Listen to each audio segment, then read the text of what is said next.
नमस्कार, मेरा नाम ज्ञानेश्वर है। देखिए, मैं पटना में हूँ और आज सुबह सुबह मेरे साथ हैं प्रशांत किशोर, देश के सबसे बड़े पोल स्ट्रेटजिस्ट।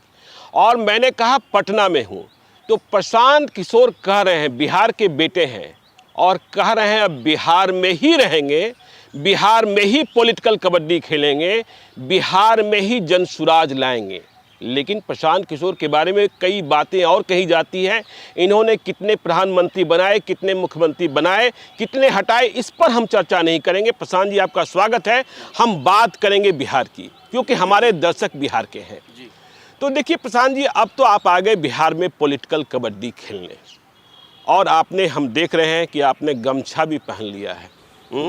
तो गमछा तो ओढ़ लिया, राजनीतिक लुंगी कब पहनेंगे मुझे नहीं पता, लेकिन जनसुराज की आप बात कर रहे हैं।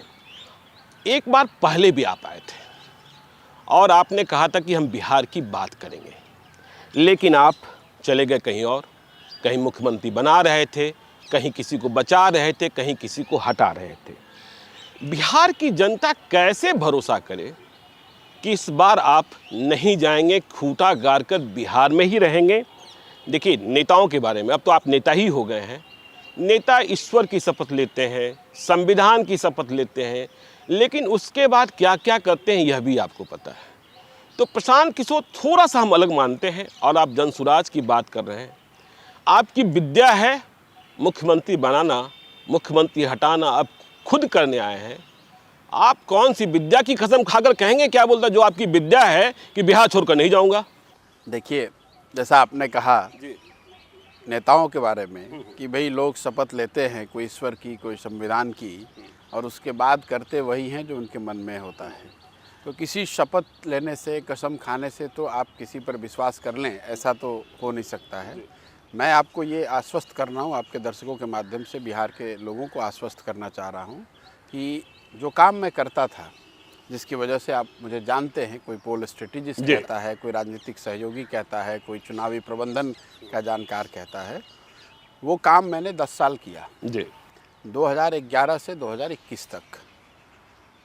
2021 में जिस दिन बंगाल और तमिलनाडु के रिजल्ट आए, उस दिन मैंने पब्लिकली ये घोषित किया कि अब ये काम मैं आगे नहीं करूँगा।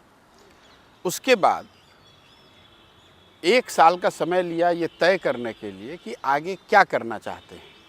खूब सोच विचार के, सारे तरह के जो भी ऑप्शंस मेरे पास अवेलेबल थे, उन सब को देख के, परख के फिर तय किया कि भाई अब जाकर बिहार में एक नई राजनीतिक व्यवस्था बनाना, जिससे कि बिहार में सही मायनों में विकास हो। बिहार की दशा दुर्दशा जो अभी है उसको बेहतर बनाया जाए। इसके लिए अपना आने वाला कई साल, 5 साल, 10 साल, जितना भी समय लगे उसको लगाना है। उसीलिए मैं यहाँ आया और आकर ये बात शुरू की है। आपने कहा कि एक बार आप पहले भी आए थे जी। बिल्कुल ठीक कहा आपने। अपने दर्शकों को मैं आपके दर्शकों को बताना चाहता हूँ, कुछ लोगों को पहले से पता भी होगा, फरवरी 2020 में मैं आया था यहाँ पर। मैंने बात बिहार की एक चर्चा शुरू की थी। मैंने उसमें ये भी कहा था कि इसमें 10 लाख लोग एक बार डिजिटली जुड़ेंगे और 1 महीने के बाद मैं ग्राउंड पर उतरकर काम करूंगा। लोगों को ऐसा लगता है कि जब कोई आप शुरुआत करते हैं तो आपने शुरुआत करी, कल पार्टी बना लें, 3 महीने के अंदर में वो चुनाव लड़ जाए और फिर उसका आपको परिणाम दिखने लगे। मेरी सोच उसमें अलग है। मुझे लगता है कि बिहार को लेकर जो मेरे मन में परिकल्पना है, इसको करने के लिए थोड़ा लंबा समय लगेगा। 3 बरस लगे, 5 बरस लगे, 2 बरस लगे, लेकिन इसको 2, 3, 4, 5 महीनों में नहीं कर सकते, और मैं करना चाहता भी नहीं हूँ। अब फरवरी 2020 में ये घोषणा मैंने की, बात बिहार की। मार्च से कोविड हो गया, जिसकी वजह से लॉकडाउन हो गया। और अगर आपको याद है तो मार्च से लेकर जून जुलाई का जो फेज है वो कोविड के लिए बड़ा भयावह, पहले कोविड का पहला फेज जिसको कहते हैं। ये दुर्भाग्य है कि उसी दौरान बिहार में चुनाव भी हुए। बिल्कुल। जब बिहार के हजारों लाखों लोग रोजी रोटी की तलाश में घर वापस आने के लिए संघर्ष कर रहे थे, तो जो यहाँ पर जो लोग भी पॉलिटिकल फोर्सेस जिसको आप कहते हैं, वो उनकी मदद करने के बजाय, उनके साथ चलने के बजाय, वो इस तैयारी में लगे हुए थे कि चुनाव करके कैसे जीता जाए। चुनाव के परिणाम भी आए और बिहार के नज़रिए से बड़ा आप ये समझिए कि लैकलस्टर चुनाव था।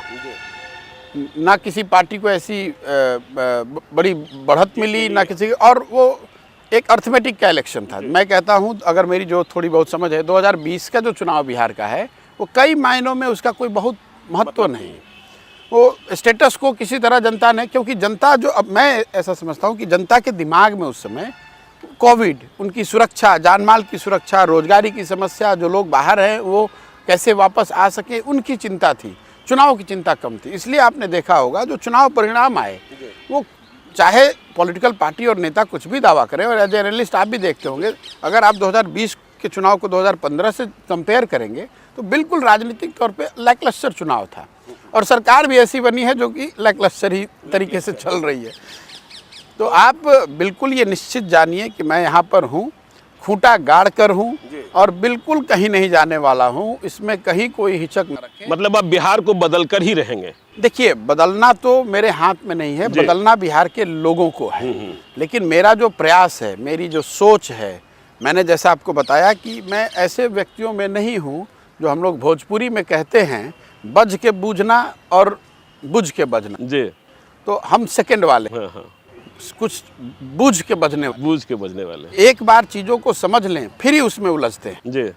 तो यहाँ आए हैं तो पूरी तरीके से हर पहलू को, जितनी भी भगवान ने शक्ति बुद्धि दी है, हर पहलू को समझने के बाद ही यहाँ आए हैं, और ये मान कर आए हैं कि एक लंबी लड़ाई हो सकती है, कठिन काम है, क्योंकि 50-60 साल के बिहार के रिलेटिव अंडर परफॉर्मेंस या पिछड़ापन को और 13 करोड़ के लोगों की ज़िंदगी को कोई एक व्यक्ति, कोई एक दल एक दिन में या एक साल में ठीक कर दे, ऐसा संभव नहीं है। इसलिए इसके लिए एक नया प्रयास करना पड़ेगा, उस प्रयास में जुटे हुए।